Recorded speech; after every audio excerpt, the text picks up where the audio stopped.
ठीक है, कर लेना ये कस के छोड़ छोड़ छोड़। इतने पर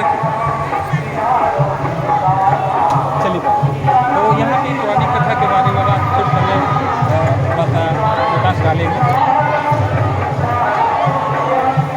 हमारा देश जो है 4 टुकड़ा में बटा हुआ पहले था, अभी तो अमीन टुकड़ा हो चुका है।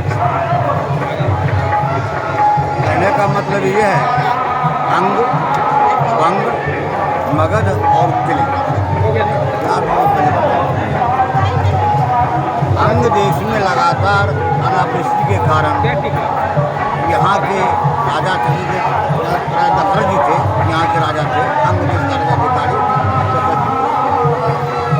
उनके कार्यकाल में उन्हें एक घटा तो ये और दूसरी घटा कि उनको वो पुत्रहीन थे। इस दोनों को पूर्ण करने के लिए अपने गुरु वशिष्ठ जी से आग्रह किए। गुरु वशिष्ठ बोले कि श्रृंगी ऋषि मुनि वशिष्ठ बुलावा, पुत्र हेतु शुभ यज्ञ करा। दशरथ, अगर तुम्हें पुत्र की कामना है और जल भी की आवश्यकता है, दोनों पूर्ण हो जाएगा। उनको ढूंढवाए कहीं तो लाओ मेरे। तो अंग देश में जो लाने की बात पूछने के बाद उन्होंने गुरु वशिष्ठ से पूछे क्या कोई भी ला सकता है? क्या हाँ, कोई भी ला सकता है, नर नारी कोई भी ला सकता है। अपने अंग देश में कोई तैयार नहीं हुआ लाने के लिए, किन्हीं को मालूम ही नहीं। तो मगध देश में, मगध जहाँ पड़ता अभी राजक्री है नालंदा, तो वहाँ से ठीक है, ठीक है। हाँ, वहाँ से उनको ढूंढवाने की कोशिश किए और मुहमांगा इनाम का भी घोषणा की। जो भी नर नारी हमारे अंग देश में पदार्पण करवा देगी या देगा, उन्हें मैं मुहमांगा इनाम का घोषणा करता हूँ। कोई तैयार नहीं हुए। लखीसराय में पहले 2-4 है उस काल में, जिस समय की रामावतार भी नहीं हुआ है, उससे पहले कहानी है, द्वापर के पहले की शुरुआत ही कहानी है। तो लखिया तैयार हुई और लखिया एक बृहद रूप का नौका का मांग की और वो लखिया मगध देश पहुंच गई। मगध, जहाँ की उनके पिता श्रृंगी ऋषि के पिता विभांडक ऋषि का कुटिया बना हुआ था। अब उनके जन्म के बारे में ब्रह्मलोक में प्रतिदिन सभा का आयोजन महीने में हुआ करता था। उसी में सभा में कुछ अप्सराएं भी वहाँ आमंत्रित होती थी और वहाँ जाती थी। तो उसमें से एक रंभा नाम की अप्सरा थी। अपने घरेलू कारण 2-4 दिन सभा के समीप नहीं पहुँच सकी, वो श्रापित हो गई। उसे मालूम हो गया, पुनः फिर वहाँ गई तो वह यही मांग की, मुझे तो आपके तरफ से मिल ही गया है प्रसाद, लेकिन मैं प्रसाद पाने के लिए तैयार हूँ। इस जोनी के बाद अगर दूसरा जोनी में कोई जन्म हो तो हमारे शरीर से कोई शुभालक का जन्म है।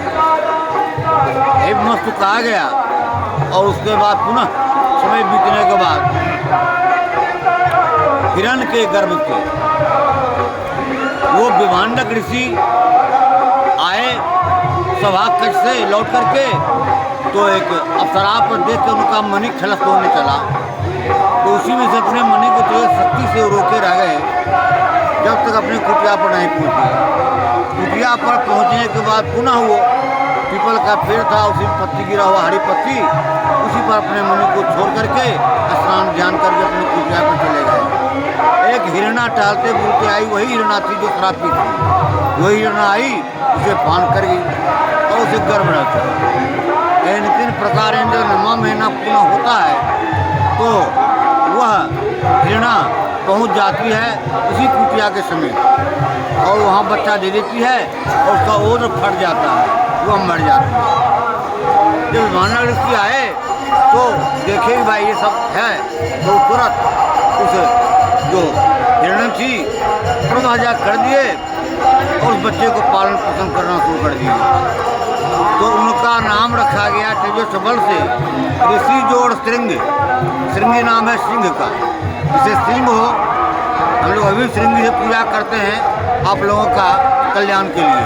श्रृंगी है, पीतल का होता है, अभी यह होता है क्या कहता है ठीक का, तांबे का होता है।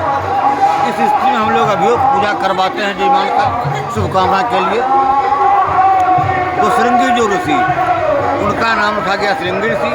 पालन पोषण किए हुए जब 16 वर्ष का उनका उम्र होने चला, उस स्थिति में यहाँ डंका पिपाया गया था कि जो नर नारी यहाँ अंग देश में पहुँचा दे उसी को मंगा नाम दिया जाएगा। तो वही तैयार हुई ब्रजरूप का नौका,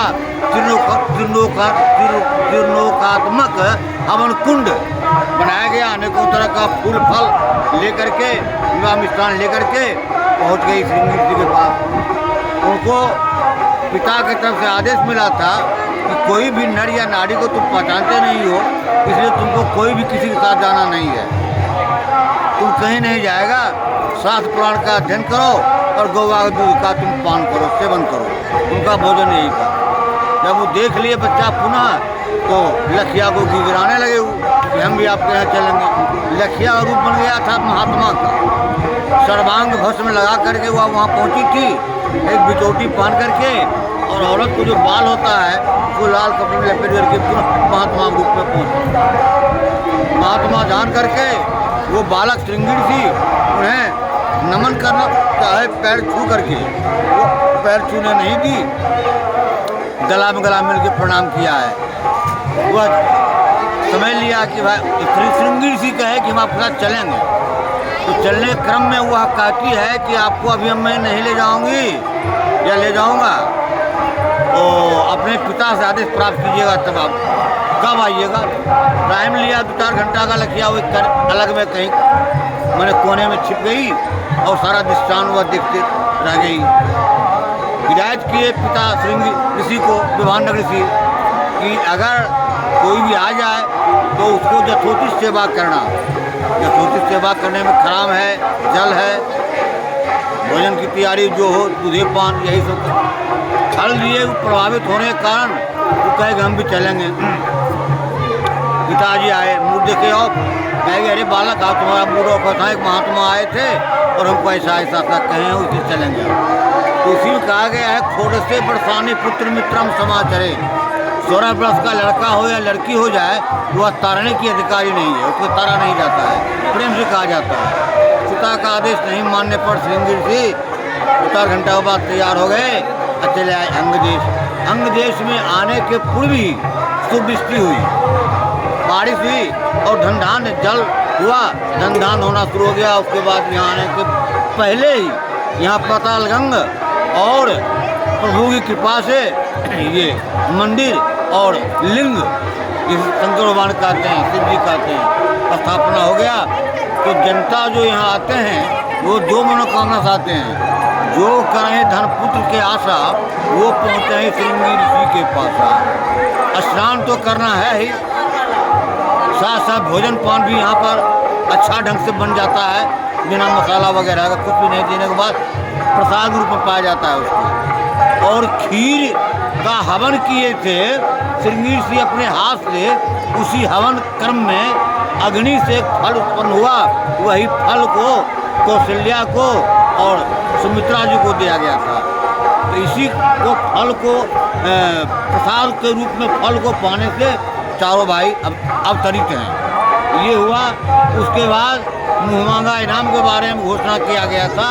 तो मुँहमांगा इनाम के लिए दशरथ जी अपने सिपाही के द्वारा पाए, कहे मुझे सोना चांदी जेवर पैसा कोई ना धन दौलत नहीं चाहिए, हमारे नाम से लखीसराय शहर बसवाया जाए। बस उसी क्रम में 10-50 शोरूम वहाँ बना दिया गया। राजा जी के दरबार के ऑर्डर हुआ, बन गया, उसका प्रतिपाल वहाँ चलना हो गया। उसी समय से धीरे धीरे हम लोगों ने साथ में वहाँ जा करके और अपना बालू पर ज़मीन खरीद करके मकान बना करके पुनः जी वहीं बसना चालू बसना वहाँ चालू कर दिया। अब तो उसका समापन हो गया है। नर्तकी का नाम वहाँ कोई चीज़ है ही नहीं। और तो हम लोग जनता वहाँ पर जहाँ जहाँ का है जिनको अभाव है वहाँ जा कर के वो रह रहे तो हैं। उसी नर्तकी के नाम पर ये जी। लखीसराय नाम जी पड़ा। जी, लखीसराय नाम उसको आज हम लखीसराय मतलब कि जिला के रूप में जानते हैं। हाँ, लखीसराय इसलिए पड़ा उसका नाम कि लो से होता है लो खुद ही का लखी लखी या हो गया तो बहुवचन हो गया। हाँ। और वो थी नर्तकी मतलब वो थी वैश्या, तो सराय वो खोले हुए थी, सराय खोले हुए। अच्छा, लखी और सराय का समावेश मिला कर जी। ये लखीसराय। लखीसराय इसमें लखी उस वेश्या का कथाकित वेश्या का नाम हुआ। हाँ। और वहाँ जो रहने के लिए वो जो बनाया था जिसको उस समय सराय कहा जाता था। जी। तो दोनों वर्ड को जोड़ करके करके लखीसराय मीन्स हाँ। आज का जो लखीसराय जी। है। बहुत ही अच्छा प्रकाश डाला आपने पुजारी जी। जी। अभी हम लोग राजेंद्र जी से कथा श्रवण कर रहे थे कि ऋषि सिंघी धाम का कैसे उत्पन्न हुआ, कैसे यहाँ पर ये दर्शनीय स्थल बना, कैसे यहाँ पर लोग आने लगे, आने के बाद क्या मुराद पूरी होती है। इन सारी चीज़ों पर पुजारी जी ने बहुत अच्छे से प्रकाश डाला। अभी मैं मंत्रमुग्ध होकर कथा का श्रवण कर रहा था। लगता था कि यहाँ आने के बाद स्वर्ग के आनंद की प्राप्ति होती है, और जैसा इन्होंने बताया। तो मैं कहना चाहूँगा कि बहुत ही भक्तिमय वातावरण है यहाँ पर। आने के बाद आप मंत्रमुग्ध हो जाएंगे। दुनिया के जितने भी कष्ट, पीड़ा, चिंता है, इसको क्षण भर के लिए आप दूर हो जाएंगे, और भगवान ऋषि भी आपकी उस कष्ट को दूर करने में मदद करेंगे। तो मेरा आग्रह है कि एक बार यहाँ पर सब परिवार आए। और जैसा कहा गया कि पुजारी जी ने यहाँ पुत्र की आस जिनको है, यहाँ आने से उनको पुत्र की प्राप्ति की, पुत्र रत्न की प्राप्ति होती है, और साथ ही साथ जितने भी कष्ट हैं, सांसारिक दुखों से छुटकारा प्राप्त होता है। तो मैं पुजारी जी का अहोभाग्य हूँ कि आज इनसे मेरा मुलाकात हुआ, और इन्होंने अपने दिव्य वचन से हमें कोटि कोटि इस तरह की महिमा मंडन कहानी का श्रवण कराया। तो मैं एक बार पुनः पुजारी जी का तहे दिल से आग्रह करना चाहूँगा कि आज इनसे मेरी मुलाकात हो गई। तो आगे मैं आपको मंदिर का दर्शन कराना चाहूँगा।